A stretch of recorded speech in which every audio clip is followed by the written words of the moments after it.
시청자 여러분 안녕하십니까? 6월 24일 YBC 뉴스입니다.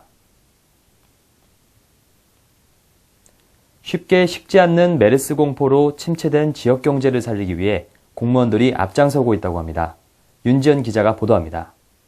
메르스 여파로 어려워진 인근 식당들의 매출을 올려주기 위해 김포시청이 지난 19일부터 금요일을 외식의 날로 지정했습니다.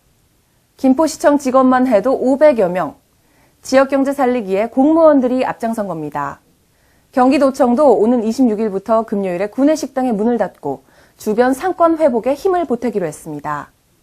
메르스 불황으로 서민들은 불안을 감출 수 없지만 이를 위해 작지만 큰 힘이 곳곳에서 모아지고 있습니다.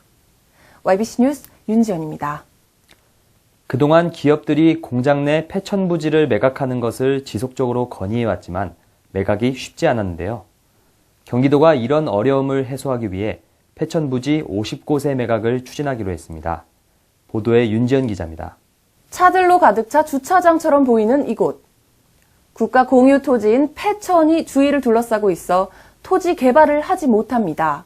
폐천부지는 사실상 물이 흐르지 않아 기능을 상실한 하천 주변 부지로 현행 하천법에 따라 건물 증설과 신축이 어려운 상황입니다. 이렇게 공장 증설과 산업 인프라 구축에 어려움을 겪는 기업을 위해 경기도가 폐천부지 50곳에 대한 매각을 추진한다고 밝혔습니다. 폐천부지가 절차대로 매각될 경우 약 462억 원의 세수 증대 효과를 기대하고 있으며 이렇게 발생한 수익금은 하천의 유지 보수비와 공사비 등에 재투자해 홍수 피해 대비에 적극 나설 계획입니다. YBC 뉴스 윤지연입니다. 이미 메르스 안정기에 접어든 평택이지만 평택시 메르스 비상대책단의 움직임은 여전히 분주하고 바쁘기만 합니다. 바로 평택의 민생을 안정시키고 지역 경제를 활성화시켜야 하기 때문이죠. 평택시청에서는 연일 민생 안정을 위한 설명회가 진행되고 있습니다.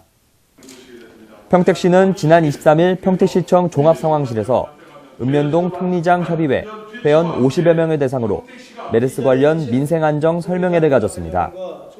이날 설명회에서 평택시는 메르스 추진 상황과 시민생활 안정 계획에 대해 설명했고 협의회 회원들과 지역경제 활성화를 위한 방안을 논의하기도 했습니다. 공재광 평택시장은 현재 평택시 메르스 상황이 안정적이라고 밝힌 뒤 모든 관리 대상이 해제될 때까지 예방 및 사후 관리에 최선을 다할 것이며 일상으로의 복귀가 지역경제를 일으켜 세우는 중요한 동력인 만큼 평택시 경제가 다시 제자리를 찾을 수 있도록 주변 음식점 이용하기와 평택 농산물 팔아주기 등 읍면동의 적극적인 동참이 필요하다고 전했습니다. YBC 뉴스 이인수입니다. 어느덧 7월이 다가오고 있습니다. 무더운 더위가 찾아오면서 해수욕장은 곧 이용객들도 붐빌 예정인데요.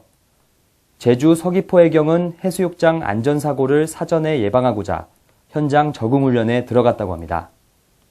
이 와중에 오늘 새벽에는 낚시객 2명이 갯바위에 고립되기도 했는데요. 다행히 서귀포해경의 신속한 구조로 인명피해는 없었습니다. 제주 서귀포 해양경비안전선은 24일 새벽 3시 40분경 제주 서귀포시 대정읍 인근 갯바위에서 낚시를 즐기다 고립된 김모 씨 등 낚시객 2명을 구조했습니다. 서귀포 해경에 따르면 김모 씨 등 낚시객 2명이 구명이를 착용하고 갯바위에서 새벽 낚시를 하던 중 바닷물이 갑자기 차올라 미처 빠져나오지 못하고 갯바위에 고립됐으며 서귀포해경은 신고를 접수하고 즉시 출동해 낚시객 2명을 구조한 뒤 건강 상태가 양호하여 안전사항을 당부 후 귀가 조치시켰다고 전했습니다. 한편 서귀포해경은 오는 7월 1일 서귀포 지역 해수욕장 개장에 대비해 지난 20일부터 해수욕장 현장 적응 훈련에 돌입했으며 훈련은 심폐소생술과 응급처치법, 구조대원별 수상 오토바이 등 인명구조 장비를 활용한 상황훈련과 팀워크 강화훈련을 중점으로 진행되고 있다고 밝혔습니다. 서귀포 해경 관계자는 지난 5년간 물놀이 안전사고 제로를 달성한 만큼 해수욕장을 찾는 이용객들이 안심하고 물놀이를 즐길 수 있도록 안전관리에 최선을 다하겠다고 말했습니다. YBC 뉴스 이인수입니다.